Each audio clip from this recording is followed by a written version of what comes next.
Alors, je vous remercie évidemment beaucoup d'être présent ce soir pour assister à cette conférence sur le ciel profond.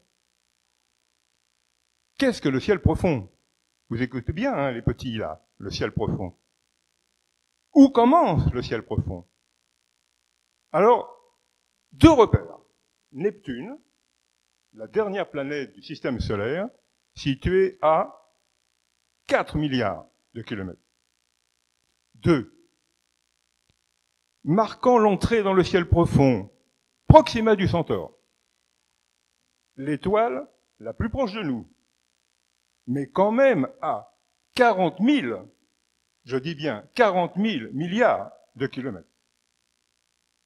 Et englobant 1 et 2, ainsi qu'une infinité d'exoplanètes, d'étoiles, de nébuleuses, la Voie lactée, notre galaxie, dont on estime le diamètre entre, disons, 1 et 2 milliards de kilomètres. Et pourtant, une poussière perdue dans l'immensité de l'univers. Je vous invite donc à faire le voyage avec moi dans ce fascinant et vertigineux ciel profond. Alors, c'est parti. Accrochez-vous, mettez vos ceintures.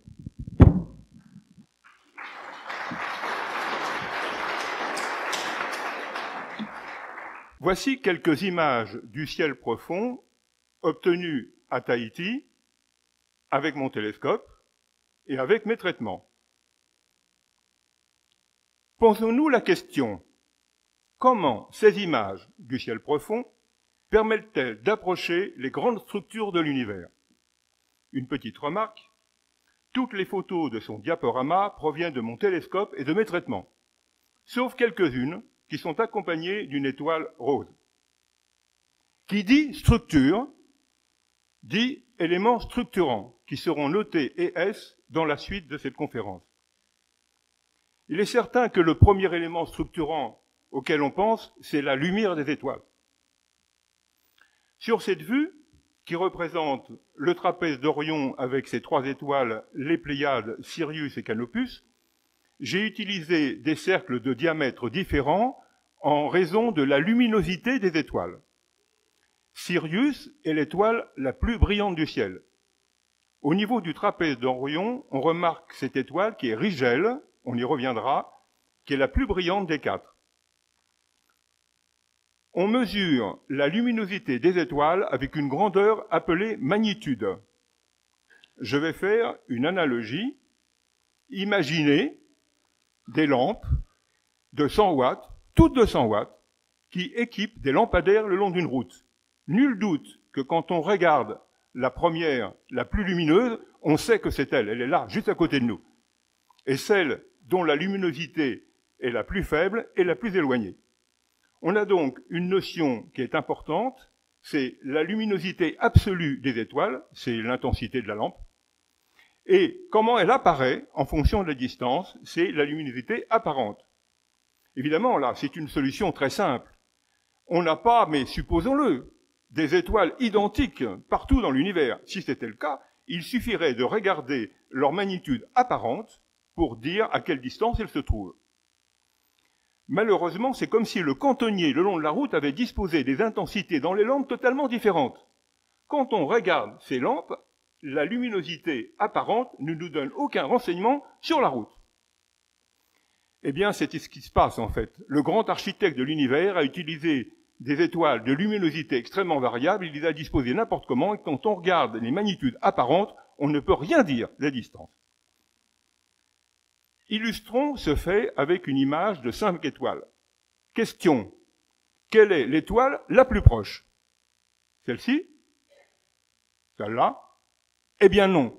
La plus proche, c'est celle-ci. Elle est presque 10 fois plus proche que sa voisine. Et 2 fois plus proche que les 3 au-dessus. On voit bien là la grande différence qu'il y a entre ce que l'on voit, les magnitudes, et ce que l'on pressent, les distances. Voici le ciel de Tahiti le 5 septembre 2019, cette nuit. Le cercle vert représente l'horizon. on ne voit pas les étoiles derrière la Terre, qui sont sous nos pieds. Les voici cependant représentées. On aperçoit les Pléiades, Orion, Sirius. Les Pléiades et Sirius et Orion vont apparaître cette nuit vers 2-3 heures du matin, vers l'est. Mais on aperçoit ce qui est intéressant, une étoile remarquable, Vega, qui est la 5e en puissance lumineuse et qui a été prise par convention comme la référence des magnitudes. Alors on a une échelle des magnitudes avec Vega qui sépare l'ensemble des étoiles en 2 domaines, celles qui sont très lumineuses par rapport à Vega, remarquez que les magnitudes sont négatives, et celles qui sont très peu lumineuses par rapport à Vega et qui ont des magnitudes positives.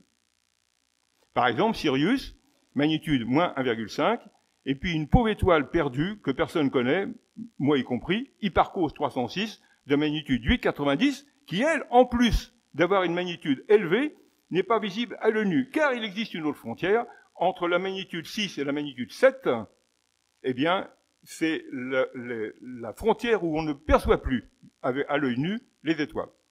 Notez que la magnitude 6 correspond à une étoile qui serait 244 fois moins lumineuse que Vega. Voici les Pléiades. On voit ici les 9 étoiles principales des Pléiades, avec des magnitudes indiquées en blanc, elles seront toujours indiquées en blanc, et on voit qu'elles sont inférieures à la valeur 6, donc elles sont visibles. Peut-être ne savez-vous pas que Matarei comprend 3000 étoiles, mais sauf 9 sont visibles. Il y en a évidemment tout un stock, comme la petite ici, entourée d'un cercle rouge, qui a une magnitude de 13,80. Évidemment, toutes les étoiles ici entourées de rouge ne sont pas visibles à l'œil nu. Alors, l'échelle de magnitude a été étendue à tous les objets du ciel. Vous ne serez pas étonnés si je vous dis que le Soleil a une magnitude de moins 26,7, mettons moins 26. Ce qui veut dire, en fait, qu'il est 42 milliards de fois plus lumineux que Vega. Ça, on s'en doutait un peu qu'il était beaucoup plus lumineux que Vega. On retrouve la frontière centrée sur Vega de magnitude 0, et on aperçoit maintenant, par exemple, un nuage de Magellan, une nébuleuse, celle de la Carène, la galaxie d'Andromède, et puis une galaxie de magnitude extrêmement élevée et pas du tout visible, bien évidemment. Et on voit, remarquez-le, tous ces objets de magnitude négative qui sont parfaitement visibles, la Lune, quelques planètes, et puis quelques étoiles. Alors, si on retourne cette image de 90 degrés, on voit apparaître l'échelle des distances des magnitudes, où j'ai placé quelques objets remarquables. On retrouve la frontière de 0 magnitude due à Vega, avec tous ces objets de magnitude négative qui sont très lumineux. Il y a une frontière ici, qui est de nouveau cette frontière de magnitude 6, qui sépare les objets visibles de ceux qui ne sont pas visibles à l'œil nu. Une nébuleuse, Proxima du Centaure, la petite étoile la plus proche de nous, mais qui est absolument invisible à l'œil nu, et une galaxie très éloignée de magnitude plus de 14. Alors on peut faire la comparaison avec l'échelle des distances. On retrouve les mêmes objets, mais qui ne sont pas, évidemment, disposés de la même manière. Cette échelle des distances est intéressante pour plusieurs raisons. D'abord parce qu'elle nous montre que l'unité utilisée est l'année-lumière. Retenez, je ne crois pas que ce soit si difficile, qu'une année-lumière, c'est 10 000 milliards de kilomètres. On voit tout de suite, par exemple, que les valeurs indiquées ici, par exemple 30 millionièmes d'année-lumière, c'est une distance, par exemple, courante de Mars. Ici, on trouve Jupiter. On a donc ici un domaine qui est celui du système solaire. Ce n'est pas celui qui nous intéresse. On a un autre domaine où les années-lumière sont des dizaines, des centaines, des milliers, voire des dizaines de milliers. C'est les objets de la Voie lactée. Et on fait encore un pas, où on aperçoit des objets qui commencent à friser le million, et sinon plus, d'années-lumière. C'est le domaine extragalactique, hors de notre Voie lactée. Ne cherchez pas la galaxie de magnitude 14,2, je ne peux pas la représenter ici, elle est 200 fois plus éloignée qu'Andromède, elle est donc derrière le côté du mur, là, hors de l'amphi. Quand on connaît les magnitudes, on sait si on peut les voir ces objets à l'œil nu, utiliser des jumelles, un petit télescope ou un télescope plus gros que le mien, comme le mien. Alors, on en vient à se poser une question assez simple. Avec un télescope comme le mien, plus une caméra, plus des logiciels spécifiques. Jusqu'à quelle magnitude peut-on aller? Quel est l'objet le plus faible que l'on peut détecter dans le ciel profond? C'est quoi ce type d'objet? Et jusqu'où peut-on remonter dans le temps, puisque les distances, comme on va le voir, sont équivalentes à remonter dans le temps. Les anciens Polynésiens naviguaient à l'œil nu sous les étoiles. Ils connaissaient Orion, ils connaissaient évidemment les Pléiades, ils connaissaient évidemment les nuages de Magellan, la belle nébuleuse d'Orion, et puis les Pléiades dont on vient de parler. Connaissait-il Andromède, la nébuleuse de la Carène, la galaxie du Triangle, qui ont des magnitudes inférieures à 6? Il se trouve que je n'ai pas trouvé dans ce que l'on peut dire de la mémoire des Polynésiens des références à ces objets qui, il faut bien dire, sont souvent très diffus et pas du tout évidents à voir, à distinguer à l'œil nu. Alors, voici ce que l'on voit, à peu près, d'Orion, du trapèze d'Orion, pour ce qui est de la nébuleuse. La nébuleuse d'Orion, on l'aperçoit à l'œil nu, elle est de magnitude 4. Elle est située entre Rigel et les 3 petites étoiles qui sont au centre. Si vous mettrez votre œil sur un télescope de 10 cm de diamètre, dans l'oculaire, vous verrez une petite tache qui représente la forme de la nébuleuse. Avec un télescope d'environ 30 cm comme le mien, vous commencez à apercevoir des détails. Si vous utilisez une caméra qui entraîne un gain d'environ 50 au niveau de la quantité de photons utilisés pour l'information, vous apercevrez des couleurs. Et si vous faites des traitements sur le fichier qui a été fourni par la caméra, vous apercevrez alors tous les détails de la nébuleuse d'Orion, les volutes et des textures. Dans la suite de l'exposé, j'indiquerai assez souvent une référence de l'objet. Ici, c'est l'objet 42 dans le catalogue de Messier, M comme Messier, la distance toujours en jaune, la magnitude toujours en blanc, et parfois une référence à la constellation où se trouve l'objet, suivant la notation utilisée par l'Union astronomique internationale. Alors c'est quoi la puissance d'un télescope? La puissance d'un télescope, c'est essentiellement son diamètre. Voici une petite machine de 5 cm, mon télescope d'environ 30 cm, et l'un des 4 VLT, ils sont 4, au Chili. Ces monstres font un peu plus de 8 mètres de diamètre. Regardez par exemple la taille de l'ingénieur qui est situé sous le miroir principal. Quand on parle de diamètre et de télescope, on parle souvent de pouvoir de résolution. Il faut se dire que c'est une notion angulaire. Par exemple, on va regarder les détails sur la Lune avec un télescope de 5 cm, de 30 cm comme le mien, ou avec le VLT. Eh bien, avec mon télescope, on arrive à descendre théoriquement en dessous d'1 km, mais avec 5 cm, on voit rien de détails inférieurs à 5 km. Alors, comme nous sommes, ce n'est pas du ciel profond, mais comme nous sommes au 50e anniversaire de la mission Apollo 11, la question qu'on pourrait se poser, c'est est-ce qu'on aperçoit quelque chose sur la Lune avec un télescope? Voici un document officiel qui localise précisément où se trouve encore le module de descente Apollo 11 qui est resté sur la Lune. Il est ici sur mon image. Mais, comme on vient de le voir, le pouvoir de résolution est tel que même avec le VLT, qui ne distingue pas de détails en dessous de 32 mètres, on ne peut pas apercevoir le module de descente qui fait environ 5 mètres de diamètre. Cependant, avec la sonde LRO qui tourne autour, qui est en orbite autour de la Lune, alors on voit une petite tache ici, qui est bien le module de descente. Toujours dans cette question de pouvoir résolution, regardez la belle nébuleuse de l'Aigle, qui est à 7000 années-lumière de nous, et qui a une configuration très spéciale en son centre. Le télescope Hubble montre cette configuration qui est un lieu de naissance d'étoiles. C'est pour ça qu'on appelle cette image les piliers de la création. Est-ce que j'aperçois les piliers de création avec mon petit télescope? En effectuant un zoom et une rotation, voilà mes piliers de la création. Évidemment, c'est pas fameux, mais enfin on les aperçoit. Alors comprenez bien que je ne peux pas rivaliser avec une image prise par Hubble. Et si les 3 images ici sont floues, par rapport à celles bien plus définies ici, peut-être que j'ai pas bien réglé mon télescope, mais ce qui est sûr, c'est que le pouvoir de résolution de ma machine ne permet pas de voir ces détails.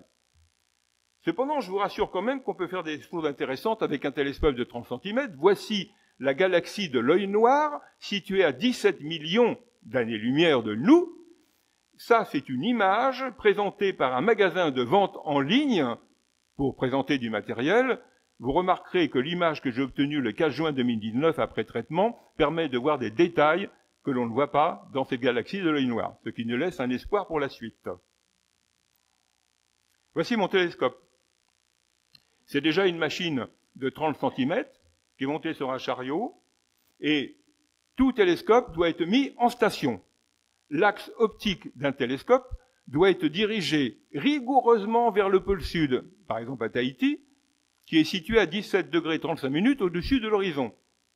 Le télescope est équipé de caméras. On appelle ça caméra, mais en fait, ce sont essentiellement des capteurs très performants, refroidis parfois à moins 40 degrés par rapport à la température ambiante pour diminuer les bruits instrumentaux.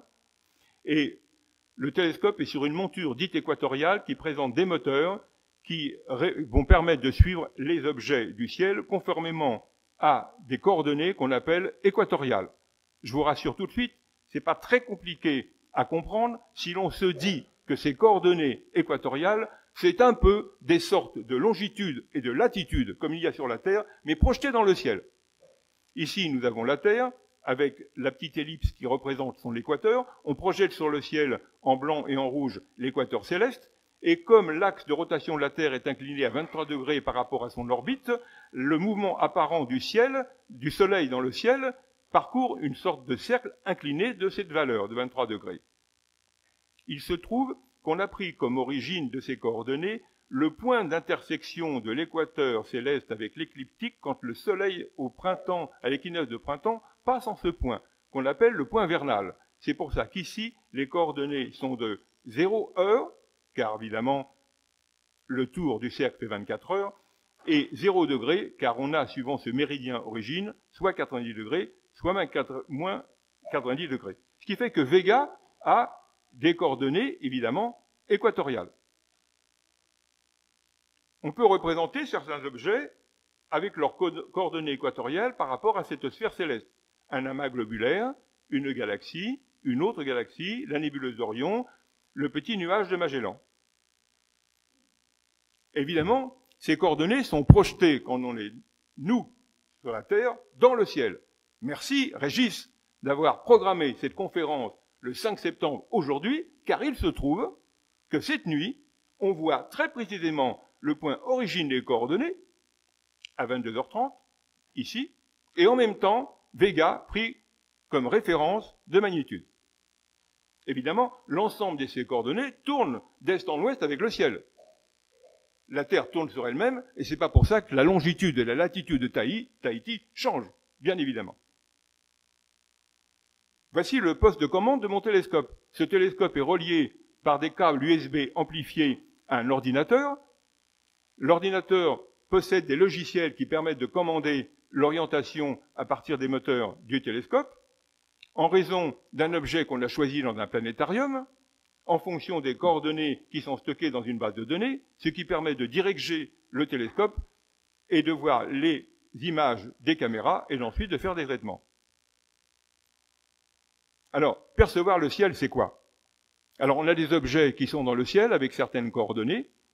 Les photons, la lumière, part de ces objets, traverse le milieu interstellaire, subit les turbulences atmosphériques, la pollution lumineuse, arrive dans le télescope, tombe sur le capteur, transforme les photons en fichiers électroniques qui sont traités par la caméra et que nous traitons, nous, par un logiciel pour donner une image.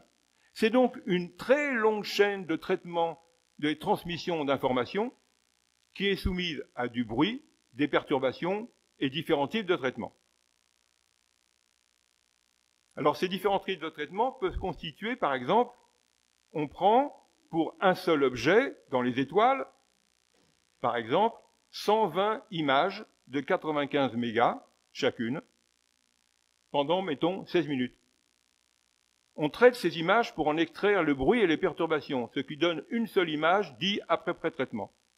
Et cette image ensuite est passée dans des logiciels un peu comme Photoshop pour améliorer tout un tas d'objets qui sont dans l'image. Et par exemple, sortir une forme plus ou moins diffuse de la nébuleuse de la Mouette avec la tête et les ailes. On se rend compte que tout ça est un moyen d'extraire de l'information, mais aussi d'en éliminer d'autres, peut-être. Du coup, où est la réalité?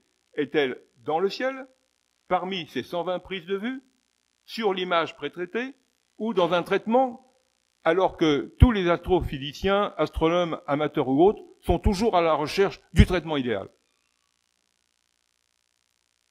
Parfois, les choses deviennent un peu plus complexes. Il arrive que même après d'un pré-traitement de 60 images de 8 secondes, on ne voit pas grand-chose.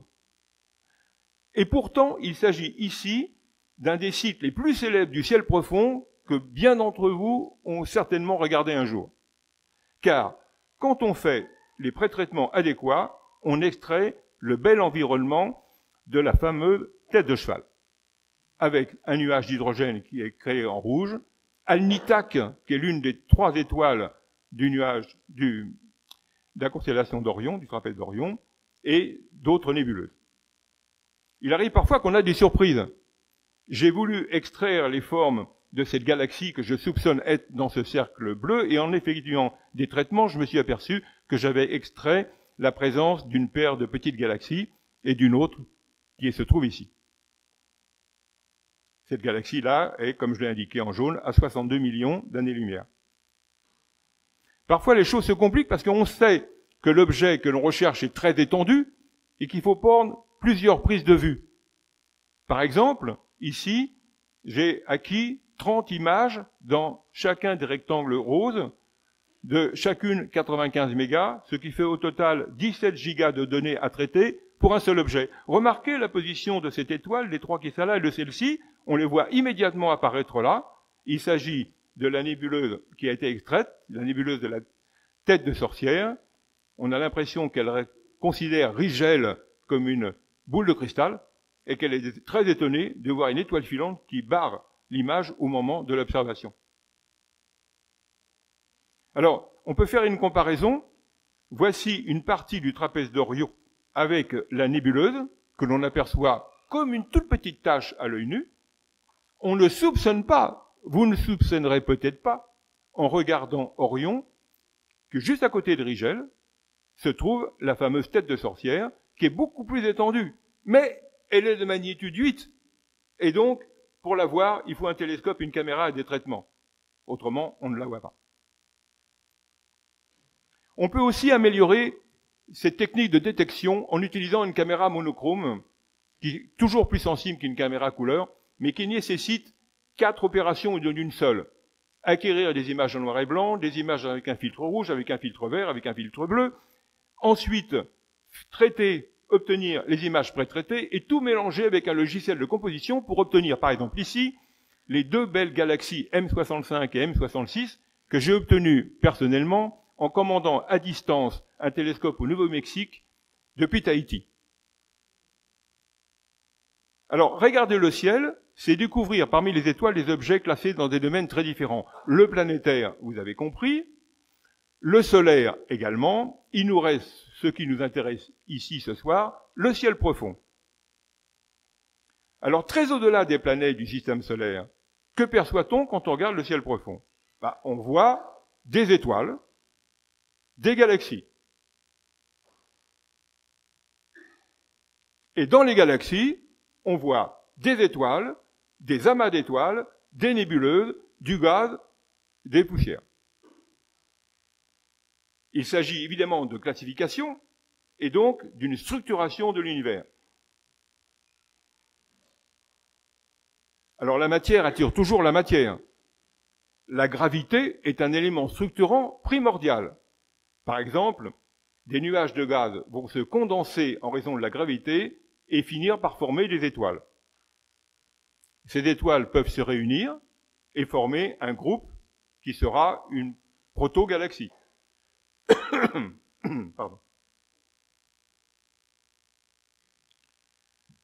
Alors les étoiles, ce sont des réacteurs nucléaires qui produisent de la lumière, de l'énergie et des éléments comme le carbone, l'azote, l'oxygène, l'aluminium, le fer.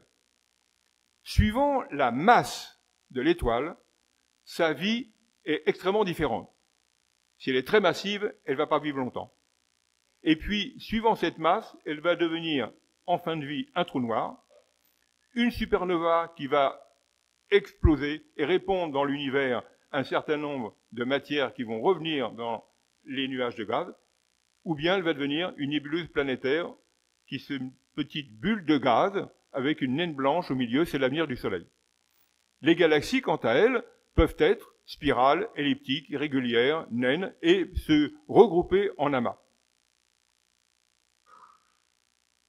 Alors, une grande ville, tout le monde le sait, est formée de milliers de maisons.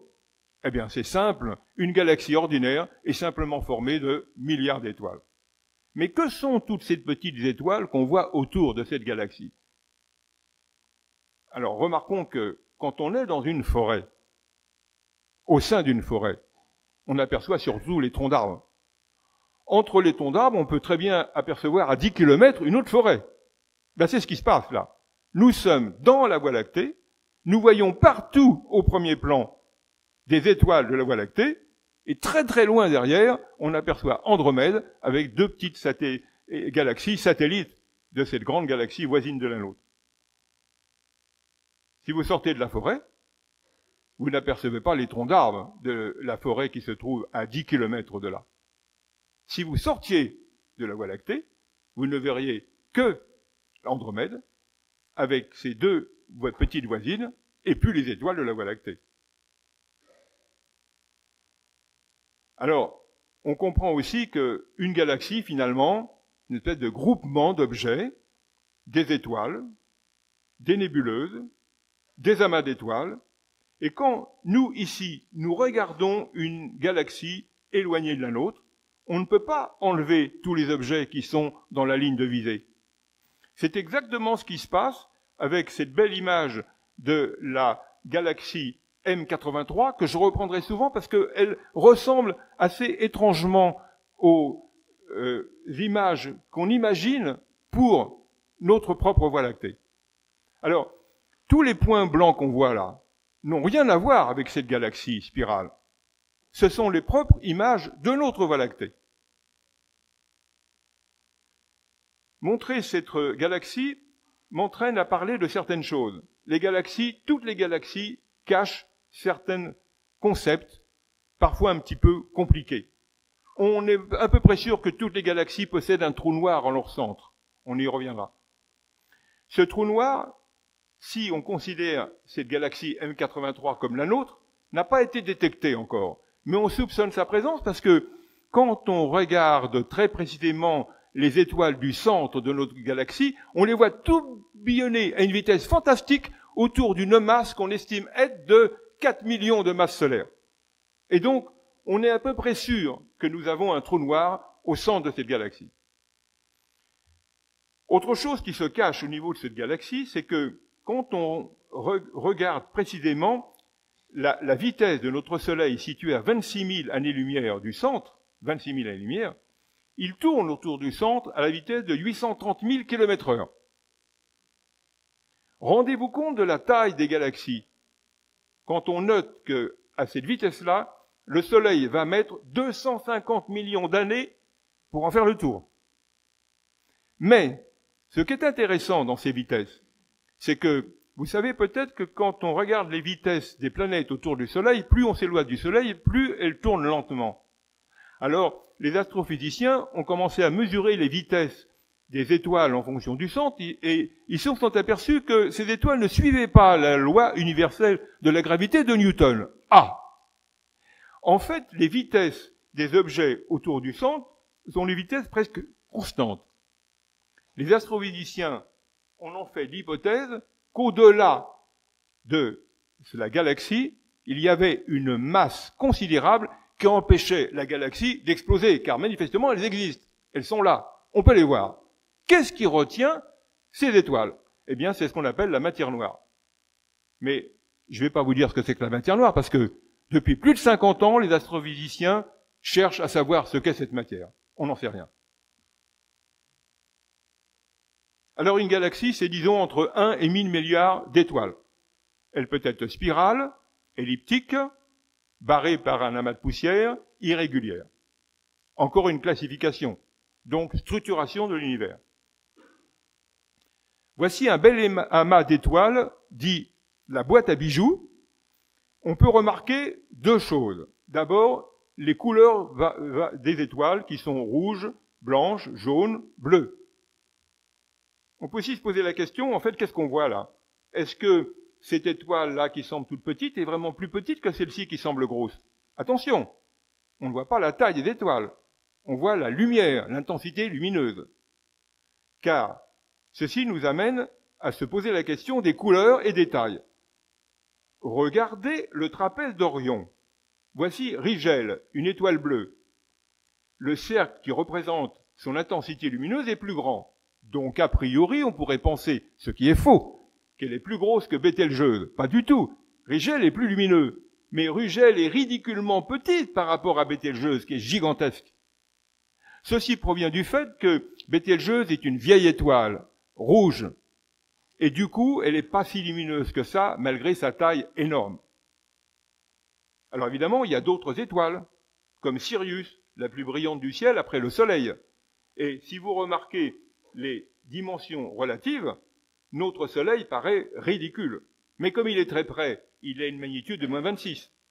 Et comme Sirius est 100 fois plus près que Rigel, évidemment, on voit Sirius comme l'étoile la plus brillante du ciel. Alors dans cette image, on voit des étoiles bleues, des étoiles jaunes.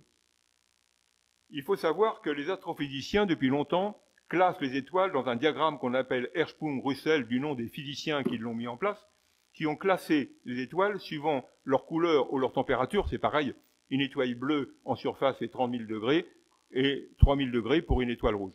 Et on a placé ici la luminosité. Une étoile de luminosité 1, c'est le Soleil, 100 ou 10 000. Et ces étoiles sont classées suivant, souvent, une diagonale qu'on appelle la diagonale principale. Elles vivent leur vie dans ce système. Contrairement à ce qu'on pourrait croire, la différence entre une étoile et une planète gazeuse n'est pas si évidente. Nul doute que le Soleil, qui a une masse de 1000 fois celle de Jupiter, est une étoile.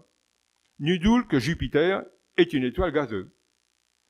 J'ai représenté ici une toute petite étoile, les plus petites qu'on connaisse, qu'on appelle naines rouges, qui sont par exemple de 60 à 80 fois plus massives que le Jupiter, et toutes petites.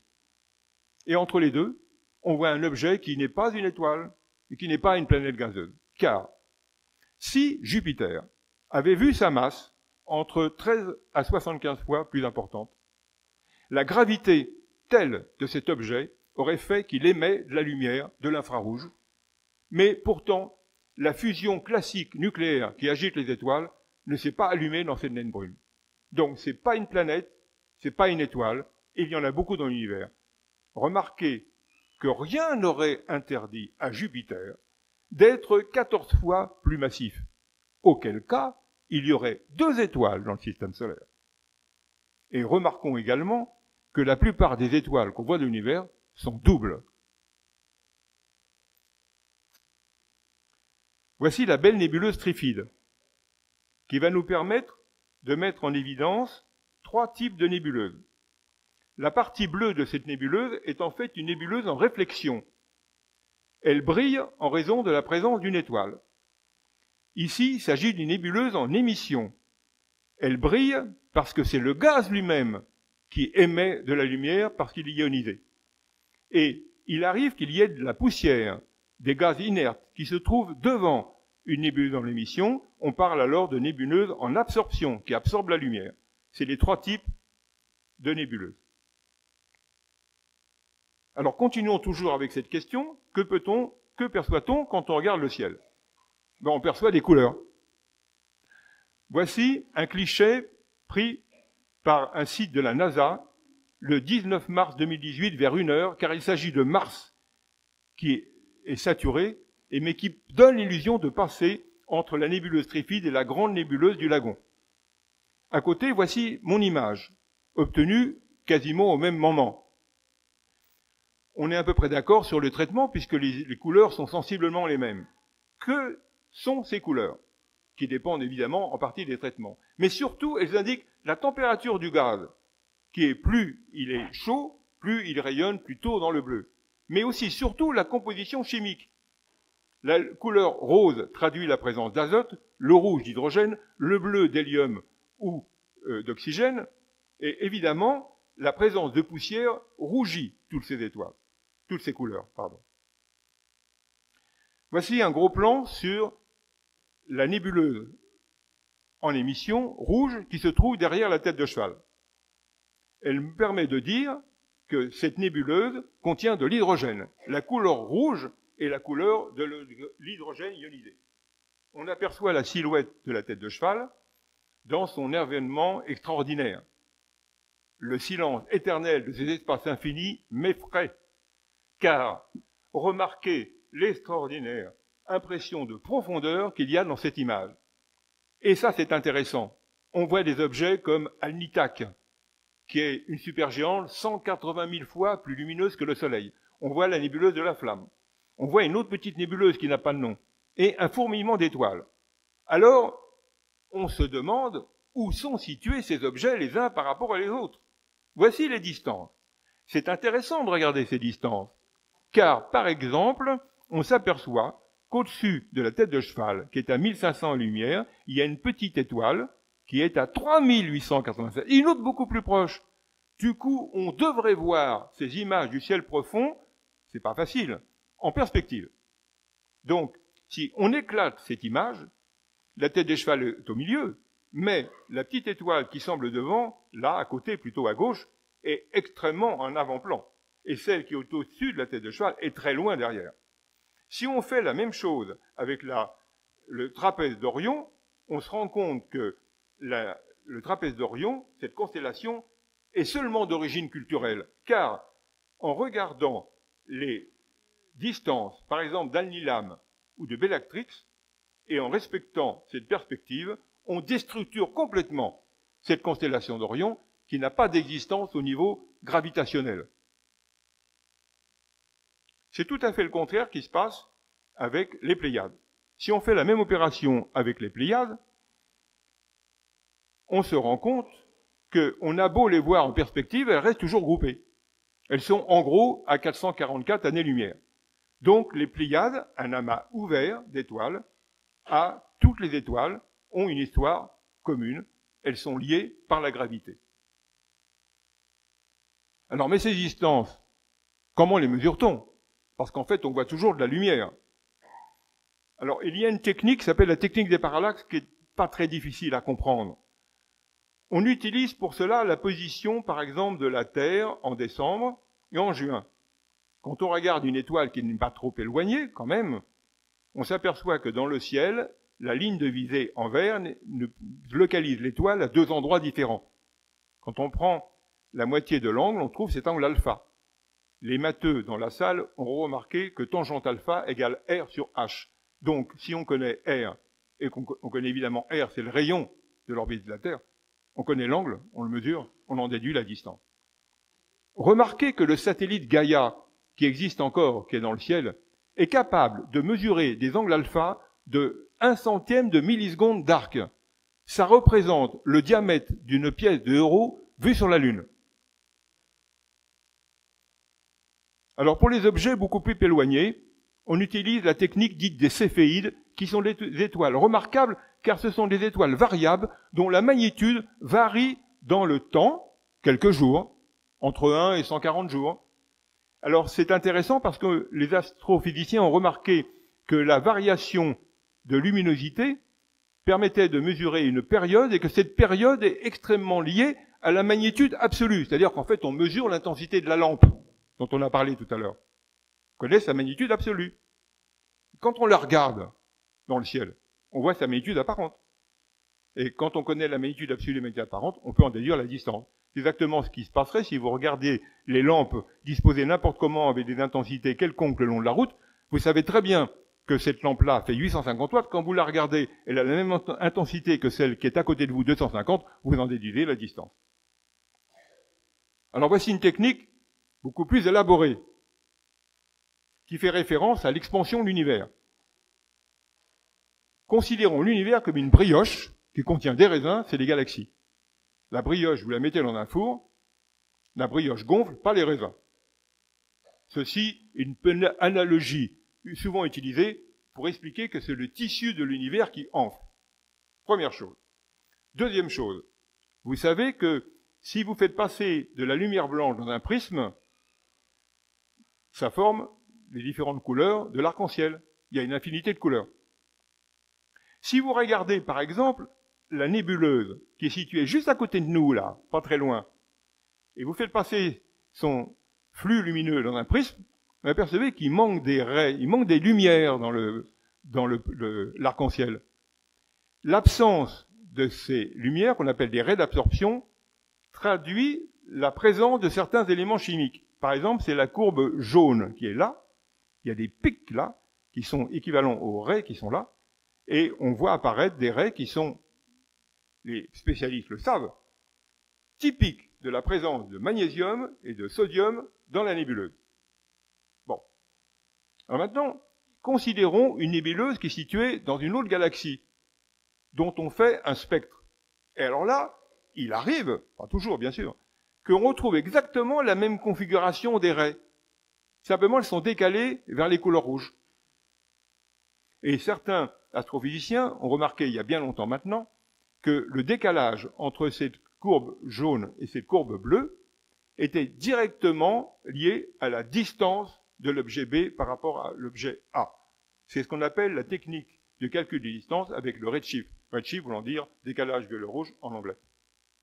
Alors ça permet de trouver, d'identifier des distances pour les objets très éloignés. Par exemple, voici la belle galaxie du Sculpteur, qui est une galaxie spirale vue par la tranche. Elle est à 11 millions d'années-lumière de nous. Rendez-vous compte que ça veut dire que les photons qui sont arrivés sur ma caméra sont partis il y a 11 millions d'années. On la voit, cette galaxie, non pas comme elle est en ce moment, mais telle qu'elle était il y a 11 millions d'années. On peut continuer comme ça. Par exemple, ici, ces galaxies qui sont situées entre 60 et 70 millions d'années-lumière, eh bien, la lumière de ces galaxies sont parties aux environs de la disparition des dinosaures, qui ont disparu il y a 65 millions d'années. De même, si on reprend la petite paire de galaxies que j'avais montrée tout à l'heure, on sait que ces galaxies sont situées à plus de 500 millions d'années-lumière. Donc, les lumières de ces deux galaxies NGC 1048 sont parties au moment où les premiers insectes, mollusques, araignées apparaissaient sur la Terre. Ah, je ne peux pas m'empêcher de vous montrer des rencontres particulières qui n'ont pas directement à voir avec le ciel profond, mais on va y revenir. Donc, quand on regarde le ciel, on fait aussi de belles rencontres. Il s'agit de Jupiter, avec ses 4 satellites galiléens, qui sort derrière la Lune, le 5 août 2016, à 19h36, très précisément.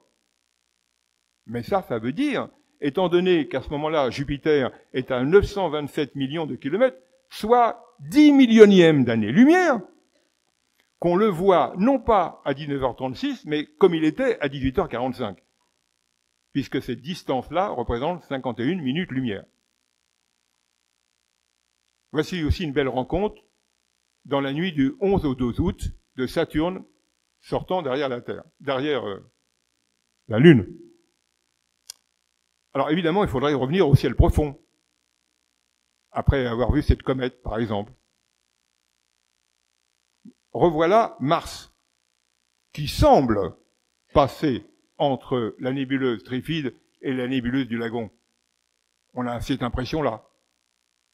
Oui. Sauf que quand on regarde les distances, Mars, au moment où la photo a été prise, est à 20 millionièmes d'années-lumière, alors que les deux nébuleuses qu'ils ont là sont à 5000 et 4000, et même plus, années-lumière. Et alors même qu'à côté de la nébuleuse du Lagon, se trouve une étoile à 36 240 années-lumière.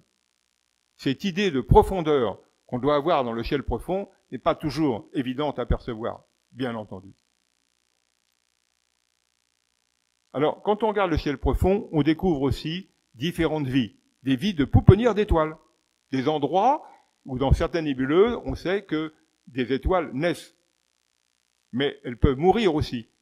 Voici des nébuleuses planétaires. On les a appelées comme ça parce que les anciens, quand ils les ont regardées en premier avec leurs lunettes astronomiques, ils ont vu une forme d'une planète, alors ils disent ce sont les planètes. Le terme est resté, mais ça n'a rien à voir avec les planètes.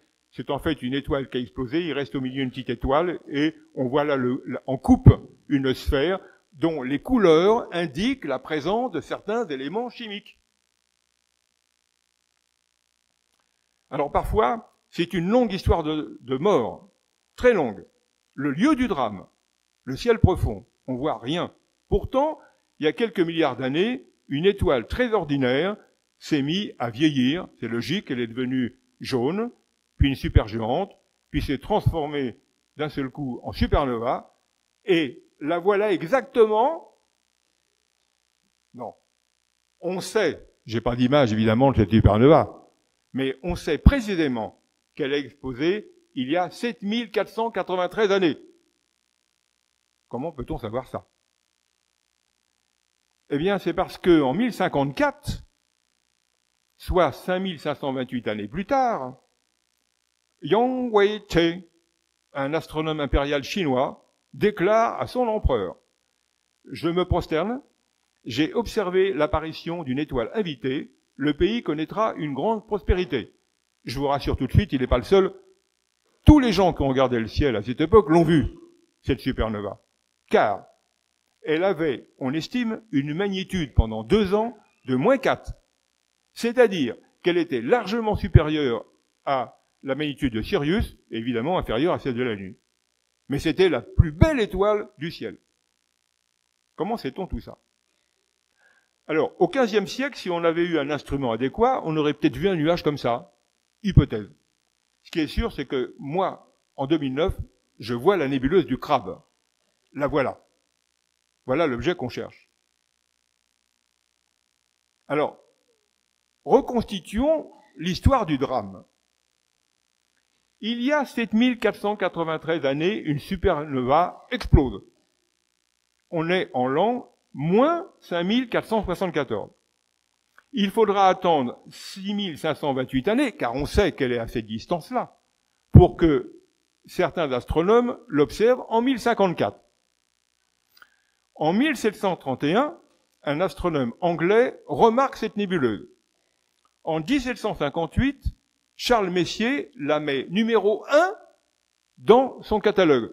Je ne sais pas, j'ai pas fait d'études historiques, si cette nébuleuse du Crabe a déclenché le catalogue de Messier. Toujours que c'est M1.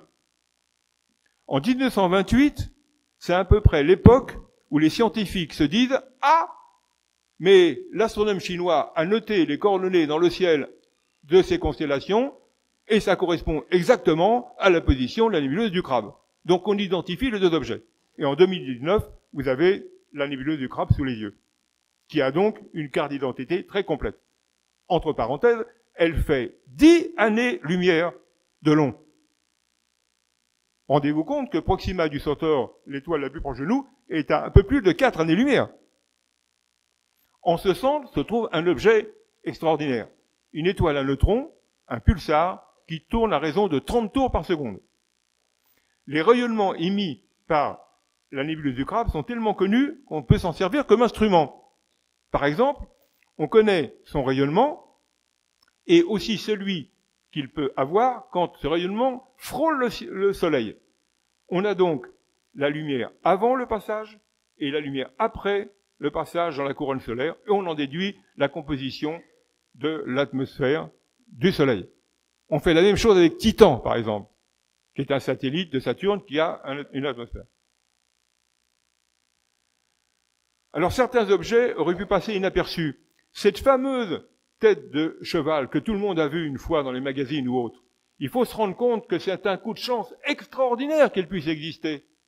Car, d'abord, il a fallu qu'il y ait dans le ciel, vu de la Terre, une configuration de poussière et de gaz qui ressemble à la tête d'un cheval. C'est pas évident. Bon.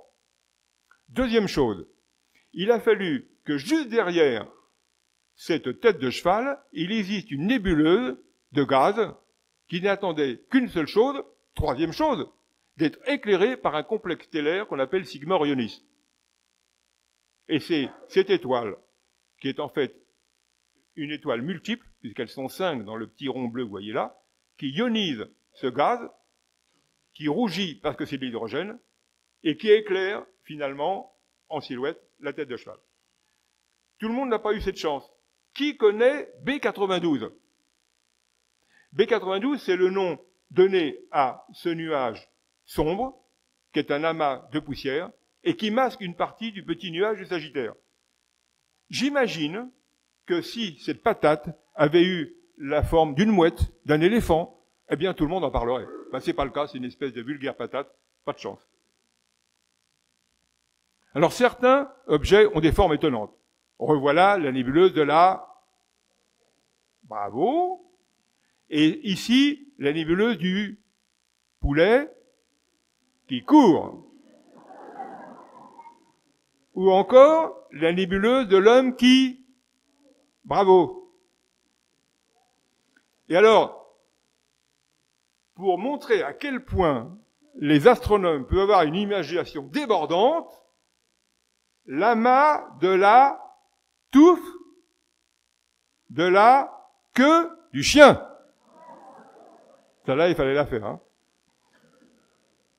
Alors parfois, on trouve encore la gravité des évolutions insoupçonnées. Il s'agit de la galaxie des chiens de chasse, elle porte plusieurs noms. Il est clair qu'il y a un lien de matière entre cette petite galaxie et celle-ci. Devinez qui va dévorer l'autre. Parfois, on trouve des configurations étranges. Le champ couvert par cette image, c'est à peu près la pleine lune. Remarquez que cette nébuleuse a la forme d'un arc. Quand on regarde la documentation, c'est vaguement la forme, en gros, d'une bulle. En fait, c'est un rémanent du supernova. C'est le reste d'une supernova qui a laissé dans le ciel profond des nuages de gaz. D'autres objets se cachent. Bah, vous avez vu la nébuleuse Trifide, mais vous n'avez pas vu Saturne en haut à droite. Parfois, on s'interroge. Cette nébuleuse n'a pas le nom, pas de chance. Quant à celle-ci, j'ai pas trouvé de référence.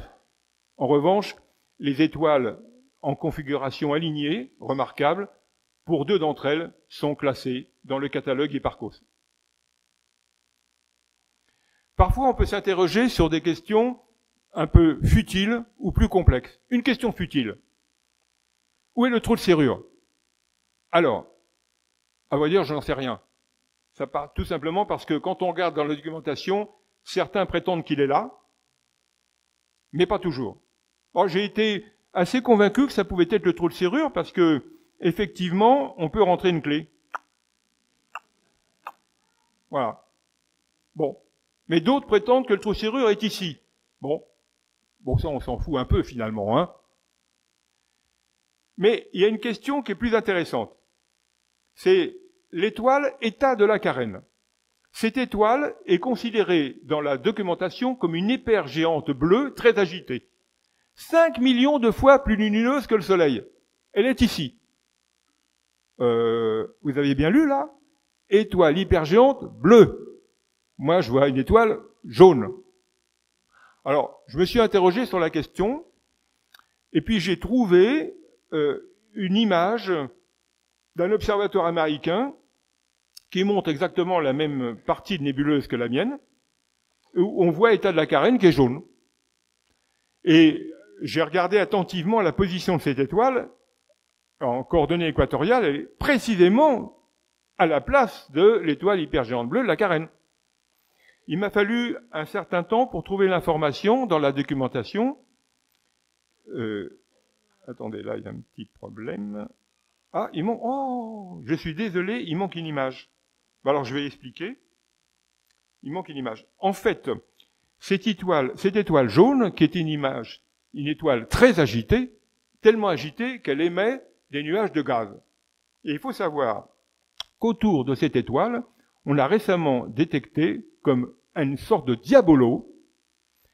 Les sphères de ces diabolos sont la dimension du système solaire. Et évidemment, le gaz qui est émis par l'étoile refroidit et il émet dans le jaune et on ne voit pas l'étoile bleue qui est au centre du diabolo. Alors parfois, dans le ciel, on voit des configurations sur lesquelles on devrait s'interroger. Ici, on a le petit nuage de Magellan. C'est une galaxie irrégulière qui est donc hors de la Voie lactée. Ici, on voit un amas globulaire, qui est l'amas globulaire du Toucan. Il est dans notre galaxie. Voici le grand nuage de Magellan, avec une configuration très spéciale en bas à droite, qui est la grande nébuleuse de la Tarentule. Elle a quelque chose d'extraordinaire. D'abord sa taille. Elle fait 1000 années-lumière de diamètre. Elle est tellement grande que rien n'empêcherait, après tout, de l'imaginer à la place de la nébuleuse d'Orion. Orion est environ 100 fois plus proche. Si c'était le cas, elle est tellement lumineuse qu'on la verrait en plein jour. Et elle masquerait une partie du ciel. Et depuis toujours, on verrait une sorte d'araignée dans le ciel. Je vous dis pas comment les mythes et les légendes en seraient trouvés modifiés. Voici Andromède. Andromède a 2,55 millions d'années-lumière, âgée de 9 milliards d'années. J'ai lu un article récent qui prétendait qu'en fait, elle était beaucoup plus jeune.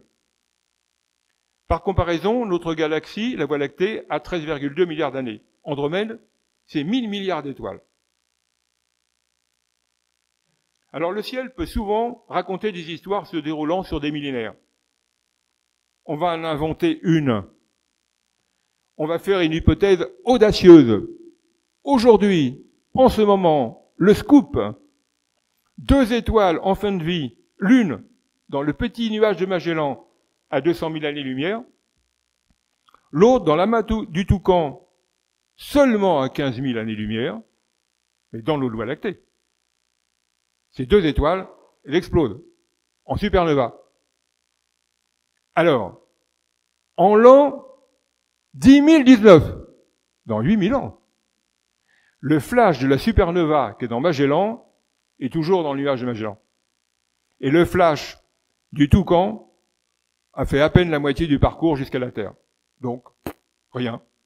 Il faudra attendre, évidemment, 2019, plus 15 000, soit l'année 17 019, pour qu'enfin on se dise, ah, une supernova a explosé dans l'amas du Toucan. À ce moment-là, le flash le supernova de Magellan quitte à peine la banlieue du nuage de Magellan. Et il faudra attendre l'année 202 019 pour que les terriens, s'ils sont encore là, se disent « Ah, une supernova a explosé il y a 200 000 ans dans le petit nuage de Magellan. » Pourquoi je vous raconte cette petite histoire? Pour prendre conscience du gigantisme de ces distances. Et pourtant, 200 000 années-lumière, c'est ridicule par rapport à l'univers connu, où on a souvent des objets à 200 millions, et on verra aussi à des milliards d'années-lumière. Et maintenant, la deuxième question. Quelles sont les structures de l'univers traversé? Alors, quand on parle de structure de l'univers, on parle des galaxies, des groupes de galaxies, des amas, des superamas qui sont des amas de galaxies, des structures emboîtées, et de toute une collection d'objets, des amas d'étoiles, ouverts, globulaires, nébuleuses planétaires, nébuleuses, galaxies, amas de galaxies. On pense aussi à des objets plus ou moins exotiques. Des supernovas, quasars, pulsars, trous noirs, trous blancs, etc. Mais un télescope comme le mien ne suffit pas toujours. Qu'est-ce qu'on peut voir là-dedans? Alors, évidemment, on peut pas voir un trou noir. On ne peut pas m'empêcher d'en parler un peu, compte tenu qu'on vient cette année de découvrir un trou noir. Son adresse est Superamas Laniakea, amas de galaxies de la Vierge, banlieue de la chaîne de Markarian, galaxie M87, le centre de cette galaxie. Il se trouve que peu de temps avant l'annonce de cette découverte, non, j'ai pas découvert le trou noir, mais j'ai observé le ciel à l'endroit où se trouve ce trou noir. C'est un hasard. Voici la belle chaîne de Markarian, du nom de l'astronome qui a découvert cette douzaine de galaxies à 70-80 millions d'années-lumière. Il se trouve qu'ici se trouve M87, une galaxie supergéante, 1000 milliards d'étoiles, 55 millions d'années-lumière. Or, voici cette galaxie dans son environnement, avec des petites galaxies en arrière-plan ou à côté, et c'est cette galaxie qui a été détectée et annoncée par les médias le 10 avril 2019, la présence d'un trou noir supermassif, le trou noir est ici au milieu, hein, qui fait 6,5 milliards de masse solaire. C'est quoi un trou noir? C'est un objet qui a avalé toute la matière et dont la lumière ne peut plus sortir. Regardez, prenez conscience des dimensions extraordinaires qui sont en jeu. M87 est une galaxie qui fait 1 million d'années-lumière de diamètre. La nôtre à côté fait 10 fois moins. La Voie lactée. Au centre de ces galaxies se trouve l'objet qui a été détecté dans les ondes radio. Ce n'est pas du visible, ce sont des ondes radio. Pour ceux qui connaissent un peu, 10 puissance 11 Hz et pas 10 puissance 14 comme le verre. Ce disque d'accrétion qui représente l'espace qui est distordu par la gravité gigantesque du trou noir émet dans cette fréquence-là. Et cette couronne entoure ce qui est le trou noir et ce qu'on appelle l'horizon des événements. La frontière au-delà de laquelle commence le trou noir, c'est ce cercle bleu.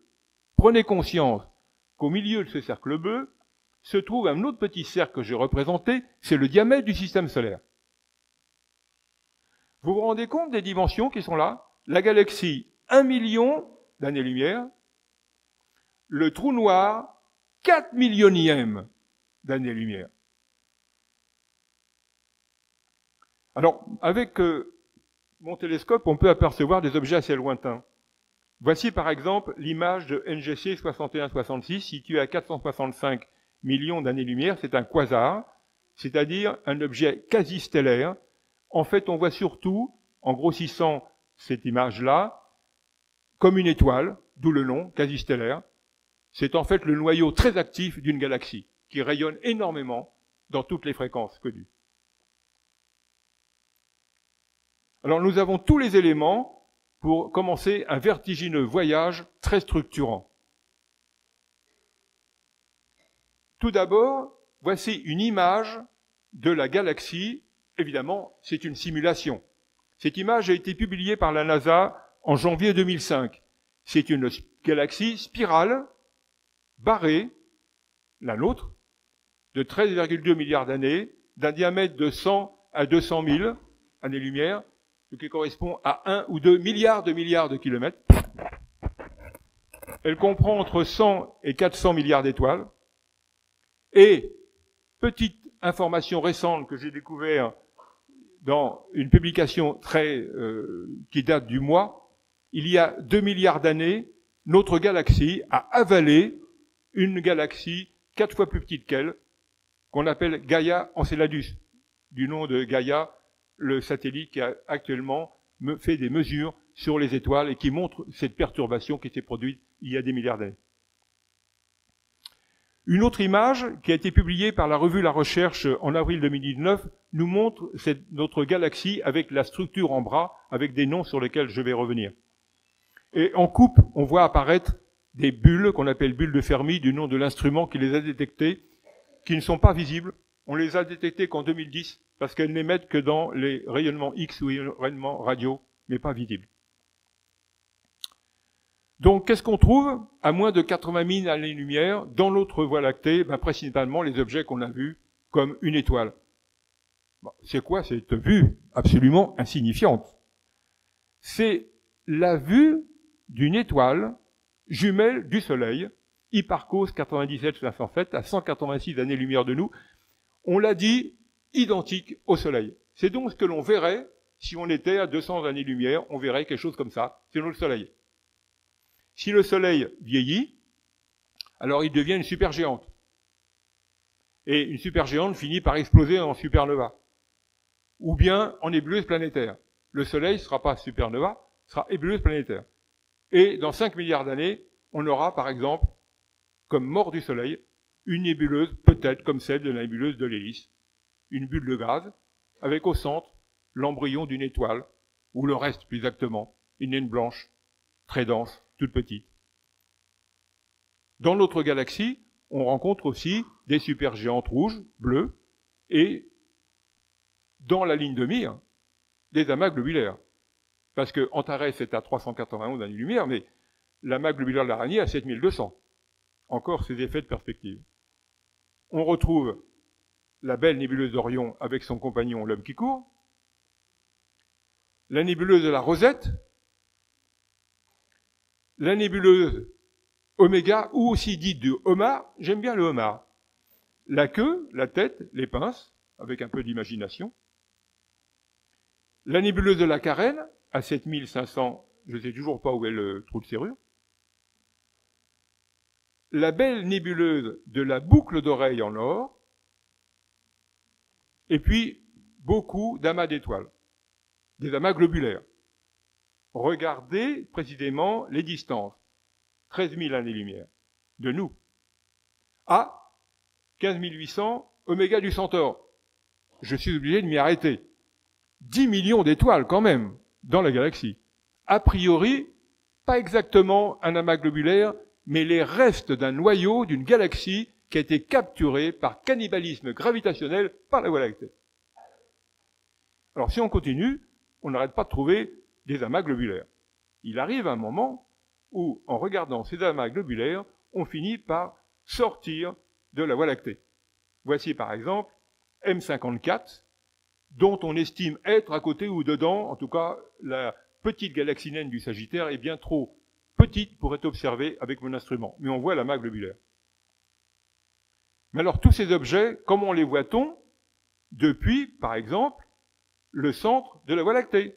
Imaginons que nous sommes au centre de la Voie lactée, on voit le Soleil ici, il se trouve à 26 500 années-lumière.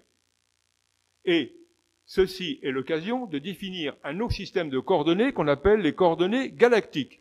C'est pas compliqué. Voici le centre de la galaxie, voici le Soleil, en direction du centre 0 degré, à droite 90 degrés, à gauche 270, derrière 180, au-dessus le pôle nord galactique, en bas le pôle sud galactique, et évidemment, si Oméga du Centaure a pour longitude moins 50 degrés, un angle de moins 50 degrés, voilà, et, j'ai oublié de préciser les latitudes, plus 90 degrés vers le nord, moins 80 degrés vers le sud en dessous, eh bien 14 degrés, eh bien le voilà, et on a sa direction. Alors, on se rend compte qu'on peut faire ça pour les objets qu'on vient de voir. Donc on peut les placer autour du Soleil, dans un endroit où on zoomerait à partir du centre galactique. Et on verrait par exemple le crabe, la rosette, le poulet, la carène, le homard, non, l'aigle, le homard, le lagon, la tréfile. Et si on se recule encore un petit peu, on voit apparaître Oméga du Centaure. Et si on continue, on voit apparaître les autres amas, et par exemple l'amas globulaire M54 à 87 400, et lui il est hors de la Voie lactée. Donc on peut reprendre notre voyage un peu plus loin, et donc aller jusqu'à des frontières qui frisent la dizaine de millions ou plus d'années-lumière. Et par exemple, aller au-delà de notre galaxie dans ce qu'on appelle le groupe local. Tous les éléments des galaxies proches de notre Voie lactée. Voici notre Voie lactée, simulation, les nuages de Magellan, et on se recule encore, on voit apparaître Andromède, la galaxie du triangle. Et il faut savoir que Andromède et la Voie lactée se rapprochent à une vitesse fantastique. Dans 4 milliards d'années, elles s'interpénètrent. Dans 4 milliards d'années, le ciel sera complètement déformé. Mais il n'y aura peut-être pas tant de chocs que ça. Les étoiles s'interpénétreront, et puis voilà. Mais est-ce que nous serons encore là? Ça, je ne sais pas. Alors faisons un peu de géographie. Comment sont situés tous ces objets dans les repères que l'on connaît? Bien, voici au milieu la Voie lactée, les nuages de Magellan, notre Voie lactée, et puis Andromède et le triangle, situés dans ce repère galactique. Revoilà notre grand nuage de Magellan, avec la nébuleuse de la Tarentule, le petit nuage de Magellan, Andromède, la galaxie du Triangle, la belle galaxie du Collier de Perles, la galaxie du Sculpteur. Alors on peut continuer. Et on commence à rentrer au-delà de notre groupe local qui comporte 60 galaxies. Alors, je vais vous les montrer. Regardez surtout les distances. 13 millions, 15 millions, 17 millions, 22 millions, 23 millions, 28 millions, 36 millions, 38, 45, 52, 55, 75. On peut les représenter cette fois en utilisant par exemple des coordonnées équatoriales. Et on voit comment sont disposées les unes par rapport aux autres en fonction des distances, l'ensemble de ces galaxies. Évidemment, pour voir ça, il faudrait être très loin dans l'espace. Et de toute façon, c'est une image, on ne les verrait pas. Vu les distances, elles seraient ridiculement petites. Ça nous donne une idée de comment elles sont disposées. Alors on peut continuer plus loin et rentrer par exemple dans des amas et des amas de galaxies. Et quand on regarde notre groupe local, les galaxies que l'on voit là, notre groupe local est entouré d'autres amas, comme des nuages. Voici par exemple une partie de ces nuages, le quator de la Grue, l'amas du Fourneau, la chaîne de Markarian. Finalement, tous ces objets sont réunis dans un amas qu'on appelle le superamas de la Vierge. Le voici, et c'est un nuage de galaxies. Là, nous avons dans cet espace-là 10 000 galaxies. Cette image a une particularité, c'est le petit amas du triplet du Lion.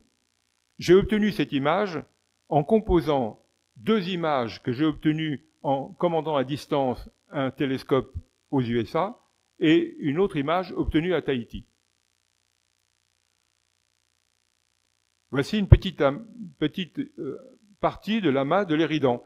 Je commence à indiquer en arrière-plan, c'est important pour la suite, des galaxies qui n'appartiennent pas à l'amas, mais on a l'impression qu'elles sont avec lui. On va voir qu'elles sont très loin derrière. L'amas du Fourneau.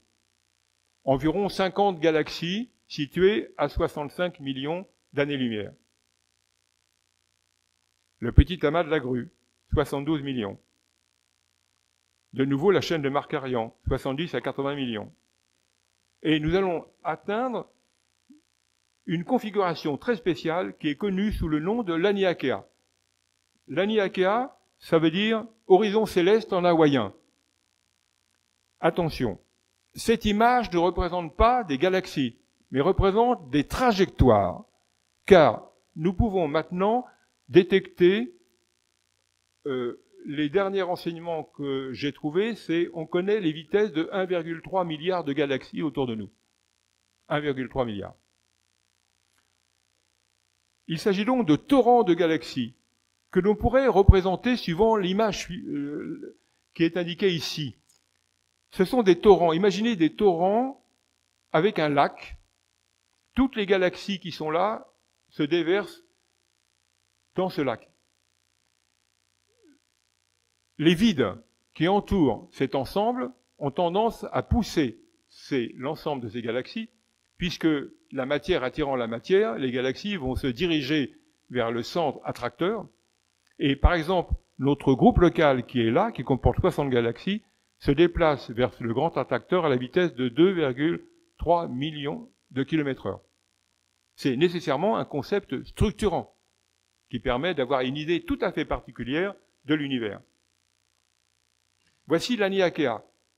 On peut représenter l'Aniakea à l'aide du concept de cette frontière qui est une ligne de partage des eaux. Imaginez que ce sont des sommets de montagnes, d'où s'écoulent tout un tas de ruisseaux qui forment des torrents et qui arrivent dans un attracteur. Évidemment, c'est en train de se faire. Les galaxies ne vont pas en une année ou même 10 000 ans se retrouver tous dans l'attracteur. Il leur faut du temps. Nous sommes ici.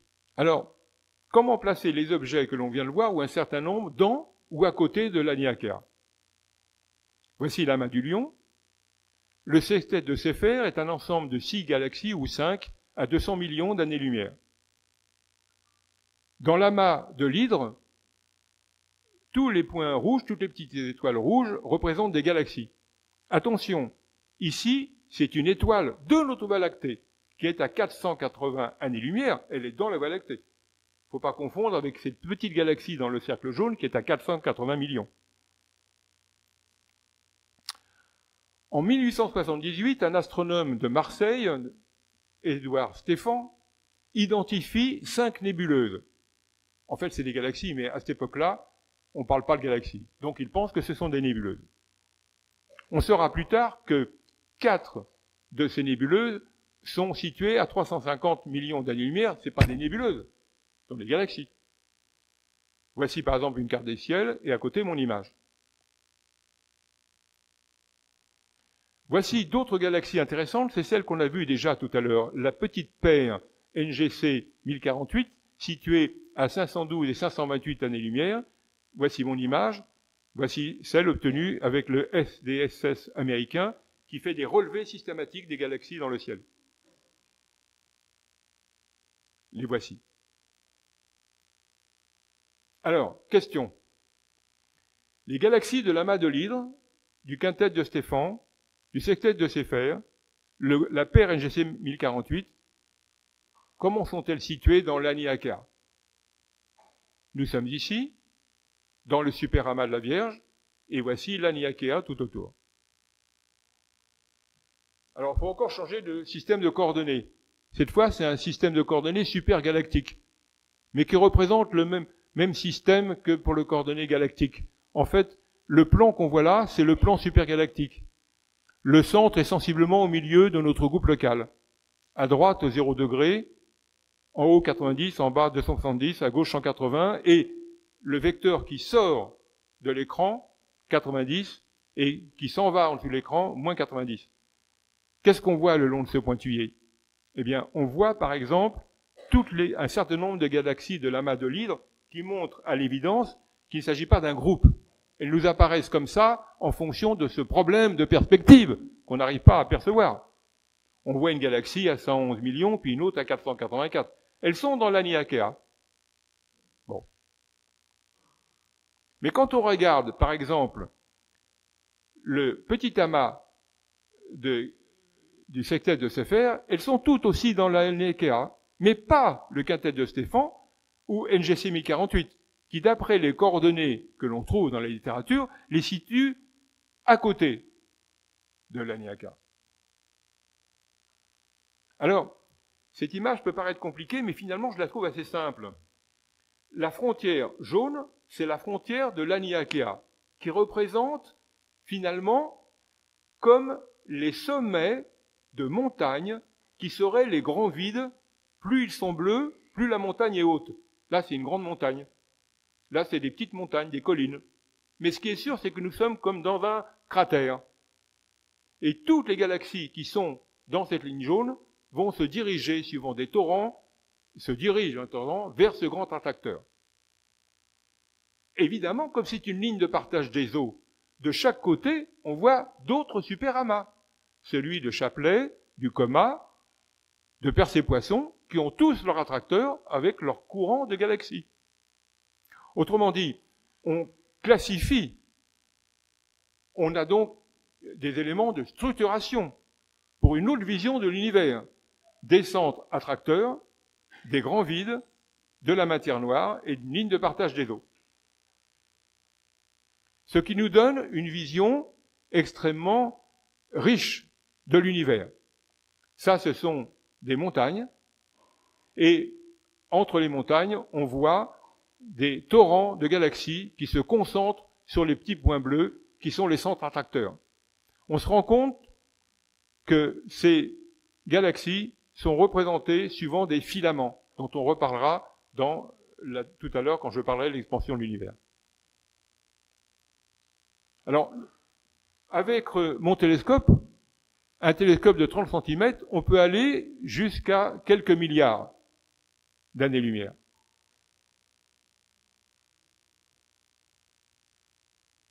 J'ai représenté ici des galaxies les plus lointaines que l'on peut détecter dans un champ d'étoiles. Il faut zoomer fortement par rapport à l'Agni Akara qui fait 500 millions d'années-lumière pour voir apparaître ces images. Au-delà, entre 1 et 2 milliards, on peut détecter des galaxies, les voici, orientées par rapport à l'Agni Akara. En voici d'autres, 1 à 3,4 milliards. Et la dernière ici, à 4,73 milliards d'années-lumière, qui m'a donné du fil à retordre, comme on dit. Alors, comment ces distances sont-elles calculées? En fait, on ne les trouve pas directement dans les littératures.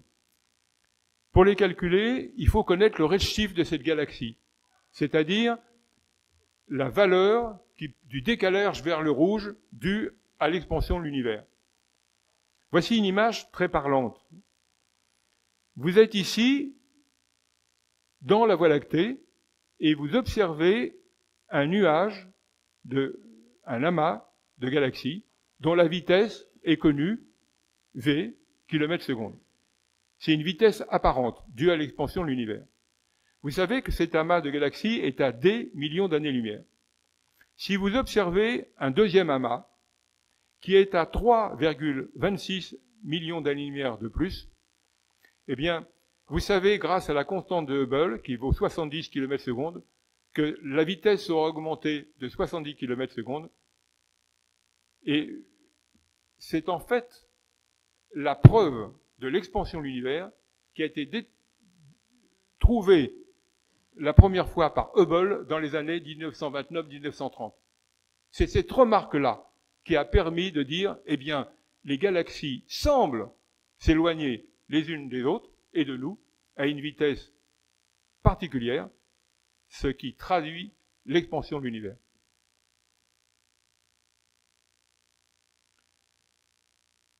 Par exemple, dans l'amas de l'hydre, quand on examine attentivement le fond du ciel, on peut trouver dans le petit rond rose ici, rouge, une galaxie qui s'appelle PGC 1471. Elle est de magnitude 1542, c'est-à-dire extrêmement faible. Voici comment j'ai procédé pour trouver sa distance. J'observe dans le ciel une galaxie extrêmement éloignée. Avec un logiciel particulier, je trouve sa coordonnée et particulièrement ses références. En regardant dans la base de données Hyperleda du Centre de recherche en astrophysique de Lyon, je trouve son redshift.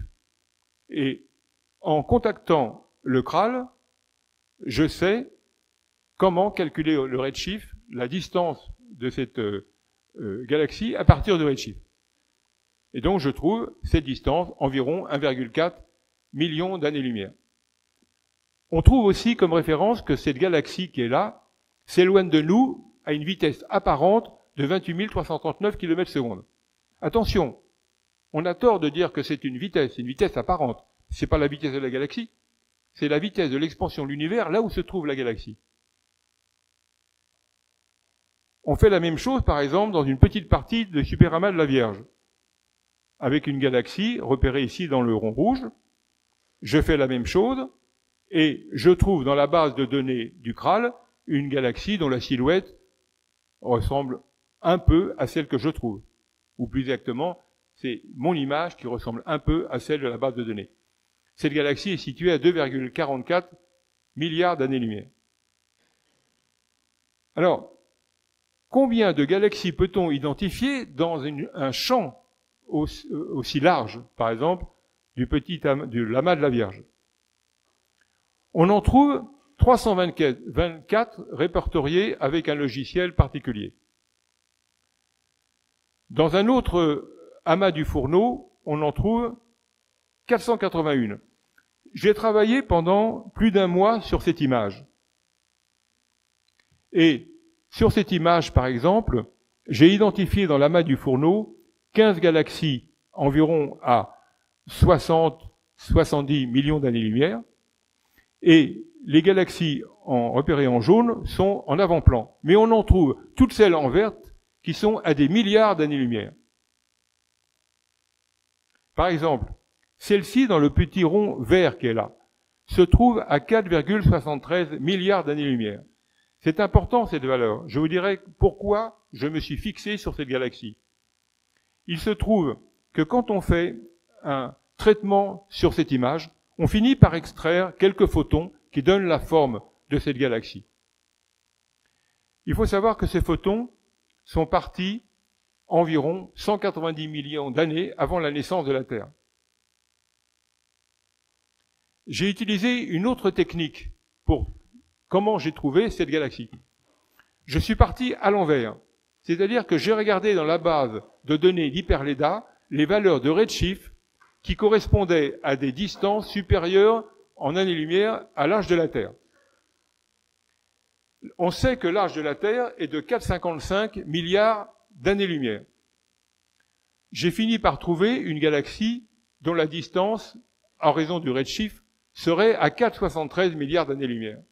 Donc j'ai recherché dans les champs d'étoiles que je pouvais avoir l'endroit où pouvaient se trouver ces galaxies. Et j'ai comparé l'image que je trouvais par rapport à l'image qui est donnée dans la base d'Hyperleda. Donc on peut répondre aux trois questions que nous sommes posées au début de cette conférence. Jusqu'à quelle magnitude peut-on aller?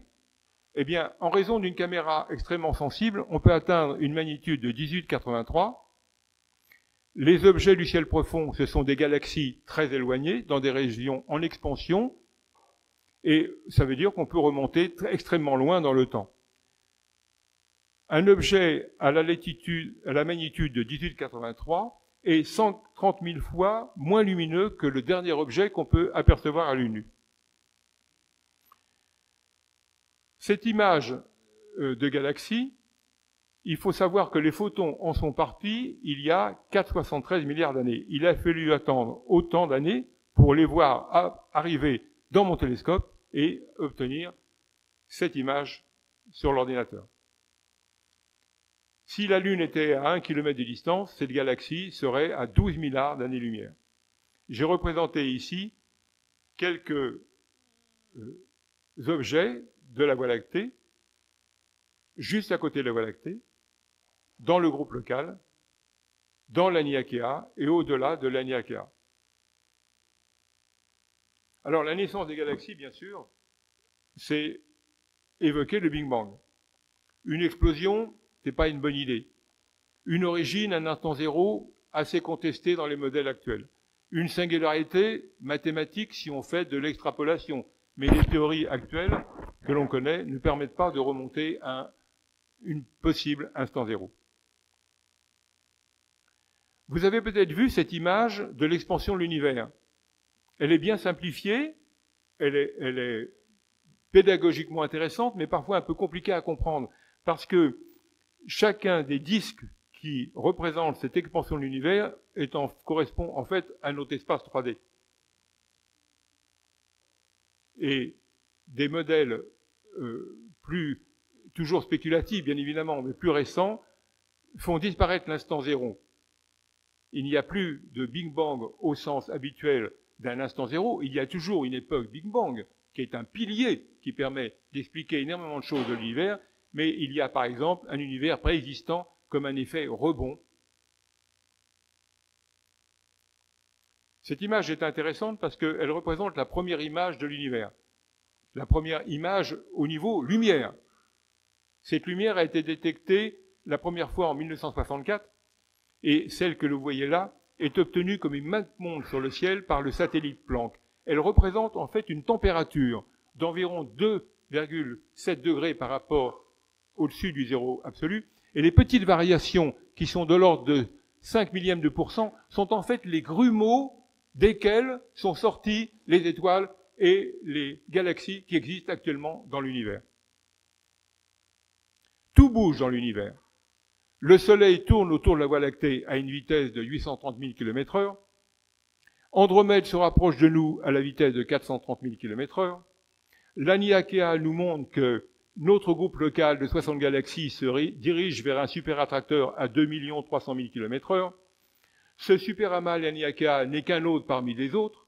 Et ces superamas d'amas de superamas n'est qu'une poussière dans un univers en expansion qui lui-même bouge à une vitesse extraordinaire. Finalement, voici, au tout début de l'époque du Big Bang, tout est noir. Il n'y a rien à voir. Il faudra attendre que la température d'un million de milliards de degrés descende à 3000 degrés pour enfin voir apparaître la première lumière, qui sont des ondes radio, micro-ondes. Et puis la matière attire la matière. Des grumeaux se forment, 100 millions d'années plus tard, des filaments apparaissent avec les premières étoiles. 200 millions d'années plus tard, les toutes premières galaxies se forment. L'univers, dont voici une infime partie, ressemble à une éponge en train de gonfler. La matière attire toujours la matière. Amas de galaxies. 1 milliard d'années plus tard, une galaxie très ordinaire. Aujourd'hui, 13,77 milliards d'années plus tard, par exemple, quelques galaxies dans le ciel profond, le quintet de Stéphan, le Behemoth géant, la chaîne de Markarian.